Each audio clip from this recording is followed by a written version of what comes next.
We love our traditional Victorian Christmas decorations, like our sparkling garlands, vintage sleigh with reindeer, band of carolers singing in our balcony, and snow gently falling. Dobby even wore a Christmas elf hat in our turret, but the most fun this year was decorating Diagon Alley for Christmas. So the Leaky Cauldron got some decorations for Christmas. We have some berries and pine sprigs and some ribbons. We got a Santa, a snowman, an elf, and a sleigh. And our hot butterbeer was in my big copper cauldron. However, we were heating it with a mini crock pot inside, so we could keep the temperature controlled, but still nice and warm, so it wouldn't be too hot for anyone. And some little sprigs on the butterbeer and a bow on the butterbeer menu. And Ollivanders got some fun plaid bows in the windows, on its light, in its wreath of wands, and even the dragon had a little Santa hat. So we strung the lights across the alley for some festivity and some extra brightness. The owls, of course, has a feather wreath. Some white feathers for the white owls and other fun feathers, and the door knocker is still in there, the owl door knocker. And almost all the owls got Santa hats, and the cages got ribbons. However, Grim Feather, the bad attitude owl, would not accept a Santa hat, so he only has a bow on his cage. Everyone liked the hats on the owls, including me. Even the front porch had an owl with a Santa hat on. Fort Wells Apothecary with its spider theme.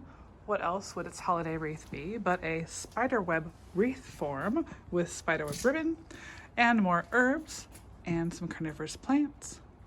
And in the window, of course, we have some holiday flora like poinsettias and lots of bows, some more holiday foliage. And of course, we have Incendio spell, which made everything light aflame, including the coals, so the cauldrons would smoke. And even bubble with the bow. Even Borgin and Burke's was festive in its own way. You see the wreath is actually a whole bunch of skeleton hands with a skull door knocker and some skull ribbon, plus some dark snowflakes, velvet of course.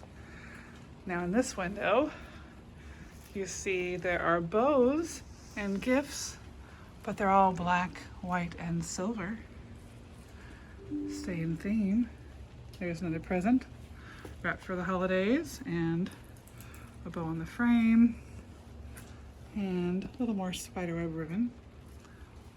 And the spell window has more ribbons, more spiderweb ribbon, black and silver on the baby doll, more spiderweb ribbon, silver ribbon with nice spiky tongue bow, another nicely wrapped gift, some more skull ribbon on the shrunken head bottle, and even a bow on the spirit board. That's locomotor.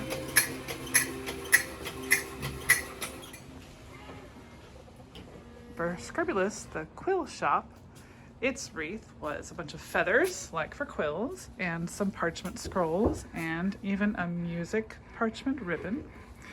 And in here we of course have bows on more of the possible gifts in the shop. And the quill kept moving. And then when you cast Aparicium, you might get one of two Christmas surprises. Flourish and Blots was fun. I think it was one of the most fun wreaths I made, because if you look closely at these flowers, the words are all pages from Harry's first Christmas at Hogwarts from the first book. Of course, I didn't cut up my book. I scanned the pages and printed them onto other paper. Then, of course, the fancy ribbon.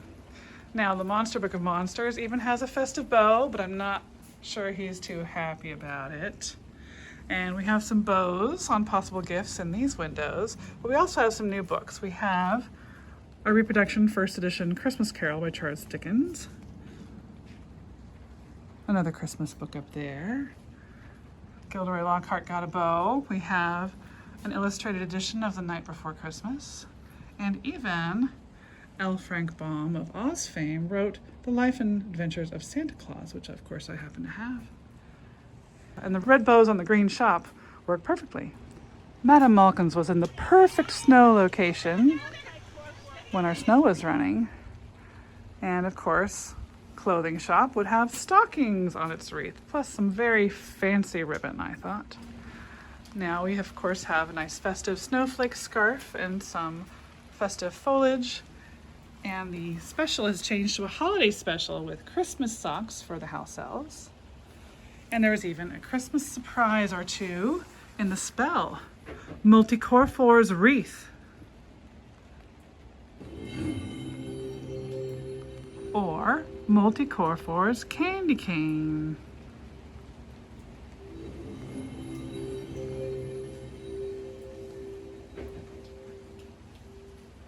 And in the other window, we added festive red as well and some foliage, and even the bowler hat has a nice hat band. And another scarf to pep up the window. And the snow was lovely on this shop. Quality Quidditch supplies, of course, what else you're going to put on its holiday wreath but golden snitches, of course. And we have festive bows in this shop. I thought green and gold looked better against the orange shop, so we have whatever possible gifts were bowed, including the broom care wax and the Alohomora jersey and even the Nimbus 2000. But the extra surprise was inside the trunk. Alohomora.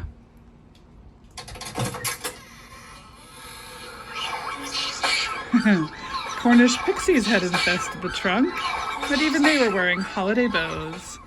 We blamed any of the spell trouble on them. Of course, the candy shop would be decorated for the holidays with sweets and sugar plums. We have candy cane posts on the front porch. We have a fun wreath full of candy and cookies and all sorts of fun stuff. Candy canes, of course, and a doorbell ringer with some candy ribbon. The chocolate frog was even wearing a Santa hat, some bows on the chocolate frog boxes, but I think the frogs escaping have kind of made a mess of the window. At least the candy canes are still hanging on the wall, and the big bow on the big chocolate frog. And in the cotton candy window, we have even some Santa hats on some candy boxes, some bows, and a giant lollipop. And of course, you could cast Colovaria red. There you go. Nice holiday color for honeydukes. Merry Christmas and Happy New Year from our Diagon Alley. Thanks to everyone who visited and enjoyed our sips, spells, surprises, and snow.